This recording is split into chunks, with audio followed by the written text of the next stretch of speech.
Assalamualaikum warahmatullahi wabarakatuh. Sebelumnya video ini dibuat guna memenuhi tugas ulangan tengah semester mata kuliah psikologi yang diampu oleh Ibu Nurjanah SSI MPD. Perkenalkan, kami dari kelompok 4 yang beranggotakan 4 orang, yaitu saya Wafiq Khairunisa sebagai moderator dan pemateri, Azizah Nur Rahmah sebagai pemateri, Maulida Ustaria sebagai pemateri, dan terakhir Setiawan sebagai pemateri. Baiklah, langsung saja, inilah video presentasi dari kelompok kami yang bertemakan bayangan dan fantasi. Baiklah, saya akan menjelaskan tentang pengertian bayangan. Istilah bayangan sering disebut juga dengan tanggapan. Dalam persepsi juga telah dijelaskan bahwa melalui alat indera, seseorang mampu menyadari situasi dan keadaan di sekitarnya. Dalam proses persepsi, terjadilah gambaran di dalam jiwa seseorang. Baik dalam persepsi ataupun tanggapan, keduanya dapat menciptakan gambaran. Akan tetapi, gambaran yang tercipta pada tanggapan umumnya kurang jelas dan kurang lengkap. Hal itu dikarenakan pada tanggapan adanya objek tidak dibutuhkan lagi, sehingga pada tanggapan setiap individu mampu menganggap atau membayangkan sesuatu di mana saja dan kapan saja tanpa adanya keterkaitan objek. Bayangan eidetik. Jadi, bayangan eidetik adalah bayangan yang sangat terang, sangat jelas, seperti menghadapi objeknya sendiri. Umumnya, bayangan ini terjadi pada kalangan anak-anak. Namun, bukan berarti orang dewasa tidak mengalami bayangan semacam ini. Bayangan eidetik dibedakan dengan bayangan pengiring. Pada umumnya, bayangan pengiring berjalan sebentar saja, yaitu bayangan yang muncul bayangan pada proses persepsi setelah persepsi itu berakhir. Misalnya, ketika kita ingin mematikan kipas angin, kipas angin itu tidak langsung berhenti, namun ada gerak pengiringnya sebelum benar-benar berhenti.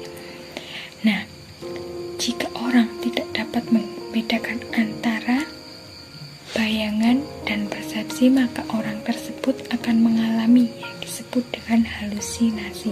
Saya akan menyampaikan tentang asosiasi. Nah, apa sih sebenarnya asosiasi? Jadi, asosiasi merupakan hubungan antara tanggapan satu dengan tanggapan yang lain. Misal, jadi, jika kita teringat dengan satu benda, maka kita akan teringat dengan benda lain yang berhubungan dengan benda tersebut. Nah, kekuatan untuk menghubungkan benda tersebut disebut dengan kekuatan mengadakan asosiasi. Pada umumnya, bayangan antara satu dengan yang lain akan saling mempengaruhi agar saling mereproduksi. Dan ada juga hukum asosiasi reproduksi. Yang pertama, ada hukum sama waktu, menimbulkan sama waktu atau terjadi pada waktu yang bersamaan. Contoh, antara benda dengan baunya dengan namanya. Karena ketika kita melihat benda tersebut, kita akan mendengar namanya, mencium baunya, atau menicap rasanya, dan sebagainya. Yang kedua, ada hukum berturut-turut. Jika dua bayangan atau lebih secara berturut-turut saling bertautan atau berhubungan, maka terjadilah proses asosiasi. Contoh, ketika kita mendengar suara orang berkata A, B, C, D, maka alam sadar kita akan spontan E, F, G, H. Kemudian yang ketiga ada hukum persamaan. Nah, jadi benda tersebut akan saling bertautan atau bersamaan atau mereproduksi antara satu dengan yang lain. Contohnya ketika kita melihat melihat seekor gajah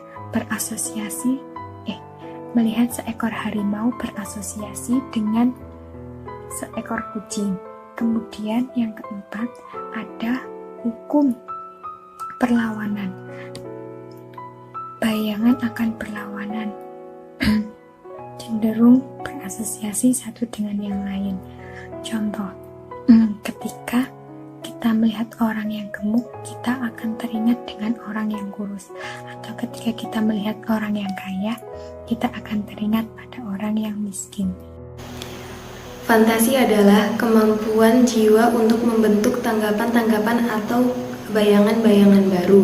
Dengan kekuatan fantasi, manusia dapat melepaskan diri dari keadaan yang sedang dihadapinya dan menjangkau ke depan, ke keadaan-keadaan yang akan mendatang.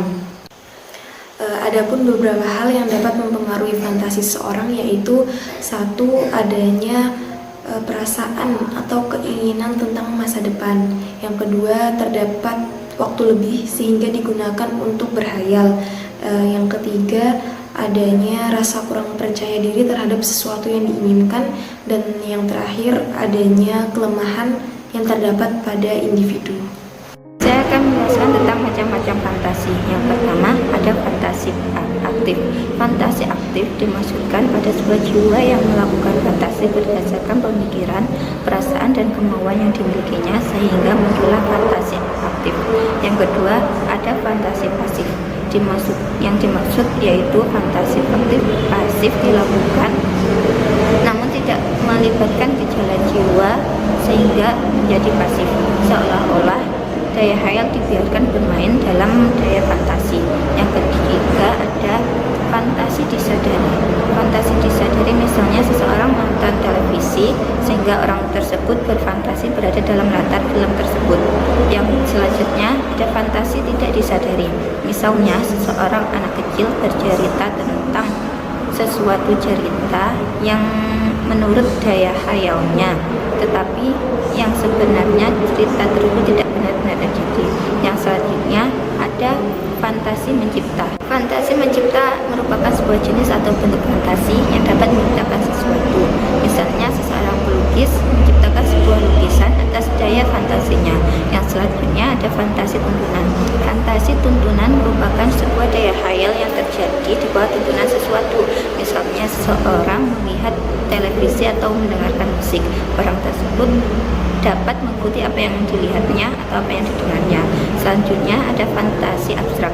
Fantasi abstrak merupakan fantasi yang mengabstrakkan bagian sehingga beberapa bagian yang lainnya dapat dihilangkan. Contohnya, seseorang tidak pernah melihat asli bentuk pantai. Nah, dapat dijelaskan dengan sebuah danau yang luas. Selanjutnya ada fantasi kombinasi. Fantasi mengkombinasi merupakan fantasi yang menggabungkan fantasi tentang pengertian atau bayangan yang dilakukan oleh seseorang. Misalnya mengenai putri duyung, mengenai sebuah ikan yang memiliki tangan dan kepala selayaknya manusia. Yang terakhir ada fantasi determinasi, merupakan fantasi yang dideterminasi terlebih dahulu. Misalnya sebuah jerapah dideterminasi bahwa jerapah tersebut merupakan dinosaurus pada zaman sekarang. Selanjutnya adalah tes fantasi. Terdapat beberapa tes yang dapat digunakan guna mengetahui seberapa jauh kemampuan seseorang dalam berfantasi. Yang pertama yaitu ada tes DAT, yaitu tes yang berupa gambar-gambar dan orang yang menjadi sasaran pengujian memberikan pengakuan berupa menceritakan kembali tentang gambar tersebut. Selanjutnya ada tes kemustahilan, yaitu tes yang berupa gambar-gambar atau cerita-cerita yang mustahil terjadi, dan orang yang menjadi sasaran pengujian mencari kemustahilan itu sendiri. Yang ketiga ada Hallborn-Smith test, yaitu tes yang berwujud suatu seri gambar yang semakin lama akan semakin sempurna. Yang terakhir ada tes Rorschach, yaitu tes yang berwujud gambar-gambar dan orang yang menjadi sasaran pengujian diminta untuk menginterpretasikan gambar tersebut. Sekian video presentasi dari kelompok kami, kurang lebihnya mohon maaf. Terima kasih. Wassalamualaikum warahmatullahi wabarakatuh.